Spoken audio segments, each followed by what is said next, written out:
আর মাত্র কয়েকটা দিনের অপেক্ষা ৬,০০০ এমএএইচের হিউজ ব্যাটারি, হায়ার রিফ্রেশ রেটের সুপার অ্যামোলেড প্যানেলের ডিসপ্লে আর 16 জিবি র্যামের সাথে লঞ্চ হয়ে যাবে স্যামসাং এর M16 স্মার্টফোনটি। আর যারা কিনা বাজেটের মধ্যে স্যামসাং এর গেমিং ফোন খুঁজছিলেন তাদের জন্য এই স্যামসাং M60 ফোনটা 13,০০০-এ পারফেক্ট হতে পারে। সো আর কি ফিচার থাকছে এই ডিভাইসটার মধ্যে আর কবে থেকে বাংলাদেশ সহ ইন্ডিয়ান মার্কেট কাঁপাবে এই ফোনটা কেমন প্রাইসে সবকিছু সম্পর্কে জানতে লাইক আর সাবস্ক্রাইব করে দেখতেই থাকুন। বর্তমানে বেশ কিছু সার্টিফিকেশনে লিস্ট হয়ে গিয়েছে স্যামসাং M16 আর এই ফোনটার রেন্ডার ইমেজগুলো বর্তমানে ইন্টারনেটে ভাইরাল, যেখানে কিনা সিম্পল যে 3টা ক্যামেরা কাটআউট থাকার কথা সেই কাটআউটগুলো নেই। নতুন ডিজাইনের সাথে স্যামসাং তাদের M16কে মার্কেটে নিয়ে আসতে চলেছে আর এই ডিজাইনটা দেখে আমার কাছে সেই পুরনো স্যামসাং M30, M31 অথবা M30s এইরকম ডিভাইসগুলোর কথা মনে পড়ে গেল, যেখানে কিনা ক্যামেরা বাম্পটা ভার্টিক্যালি ছিল আর সেই ক্যামেরা বাম্পের আলোকেই এই M16 এর ক্যামেরা বাম্পটা থাকবে, তবে সেটা কিছুটা বড় হবে। পেছনে যে ট্রিপল ক্যামেরা সেটআপ থাকবে সেখানে 50 মেগাপিক্সেলের মেন, 5 মেগাপিক্সেলের আল্ট্রা ওয়াইড আর 2 মেগাপিক্সেলের ম্যাক্রো ক্যামেরার সাপোর্ট দিয়ে দিতে পারে স্যামসাং। সাথে পাওয়া যাবে 13 মেগাপিক্সেলের সেলফি ক্যামেরা।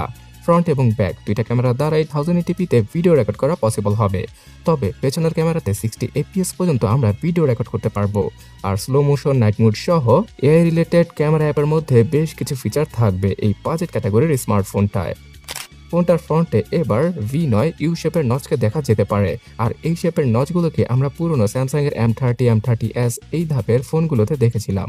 সো এই ডিসপ্লের উপরে এবং নিচে বেজেলের পরিমাণ কিছুটা কম হবে আগের জেনারেশনের তুলনায়, তাছাড়া সাইডের বেজেলগুলোকেও পাতলা করা হবে। বাট রেন্ডার ইমেজে যে নিচের চিন এরিয়াটা রয়েছে সেটা আসলে অনেক মোটা, তবে নচ ডিসপ্লে হলেও এখানে সুপার অ্যামোলেড প্যানেল মানে স্যামসাং এর নিজস্ব সুপার অ্যামোলেড প্যানেলটা থাকবে, যেটা কিনা 90 হার্জের রিফ্রেশ রেটকে সমর্থন করবে।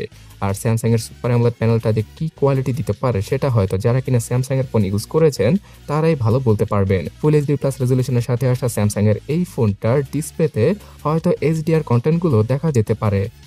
সফটওয়্যার সেকশনে স্যামসাং এর এই M16 ডিভাইসটা আসবে অ্যান্ড্রয়েড 15 এর সাথে আর আগামী 4 বছরের ওএস আপডেটের পাশাপাশি 5-6 বছরের সিকিউরিটি প্যাচের আপডেট দিয়ে দেবে স্যামসাং। One UI 7টা পাওয়া যাবে আউট অফ দ্য বক্স। তাছাড়া এই রিলেটেড টুকটাক কাজগুলো করা পসিবল হবে স্যামসাং এর এই One UI 7-এ। চিপসেট হিসেবে স্যামসাং এবার আগের মতোই মিডিয়াটেক ডাইমেনসিটি 6300কে ইউজ করতে যাচ্ছে। একবারে বলতে গেলে এই চিপসেটটা বাজেটের মধ্যে আসলে পারফেক্ট একটা 5G চিপসেট। এখানে 4.5 লক্ষের মতো আন্তত বেঞ্চমার্ক স্কোর করতে পারবে স্যামসাং M16। তাছাড়া টুকটাক গেম খেলার ক্ষেত্রেও স্যামসাং এর এই ডিভাইসটা পারফেক্টলি কাজ করবে, যেমন PUBG গেমটা 40 FPS এ প্লে করা পসিবল হবে। ফ্রি ফায়ার লাভাররাও মোটামুটি সেটিংসে মানে মিডিয়াম সেটিংসে রেখে সেই গেমটা ভালোভাবে খেলতে পারবেন। আর রেগুলার ইউসেজ মানে নর্মাল ইউসেজে কোনো হ্যাং অথবা ল্যাগের দেখা পাওয়া যাবে না M16-এ, কিন্তু হেভিলি ইউজ করলেই ফোনটা কিছুটা ল্যাগ দিবেই। আরে সো 6GB এবং 8GB র্যামের সাথে আসা M16-এ আরও 8GB র্যামকে যুক্ত করে স্যামসাং এর র্যাম প্লাস ফিচারের মাধ্যমে মনে মনে 16GB র্যামকে ইউজ করা পসিবল হবে, যেটা রেগুলার লাইফে তেমন কোনো কাজে নাও আসতে পারে, বিকজ এর স্টোরেজ টাইপটা UFS 2.1 অথবা 2.2 ক্যাটাগরির হবে। 128GB আর 256GBর ইন্টারনাল মেমোরির সাথে আমরা পেয়ে যাব স্যামসাং M16-কে। আর এই পুরো হিউজ আকৃতির ফোনটাকে পাওয়ার ব্যাকআপ দেওয়ার জন্য পাওয়া যাবে 6000 mAh-এর হিউজ ব্যাটারি, যেটা কিনা বর্তমান ট্রেন্ড অনুযায়ী পারফেক্ট। তো একদিনেরও বেশি ব্যাটারি ব্যাকআপ মানে 1.5 থেকে 2 দিনের মতো ব্যাটারি ব্যাকআপ একদম নর্মাল ইউসেজে পাওয়া পসিবল স্যামসাং M16 থেকে। এখানে পাওয়া যাবে 25 ওয়াটের চার্জিং স্পিড, বাট বক্সের মধ্যে ফ্রিতে চার্জারকে দিবে না স্যামসাং, সেটা আলাদাভাবে কিনতে হবে।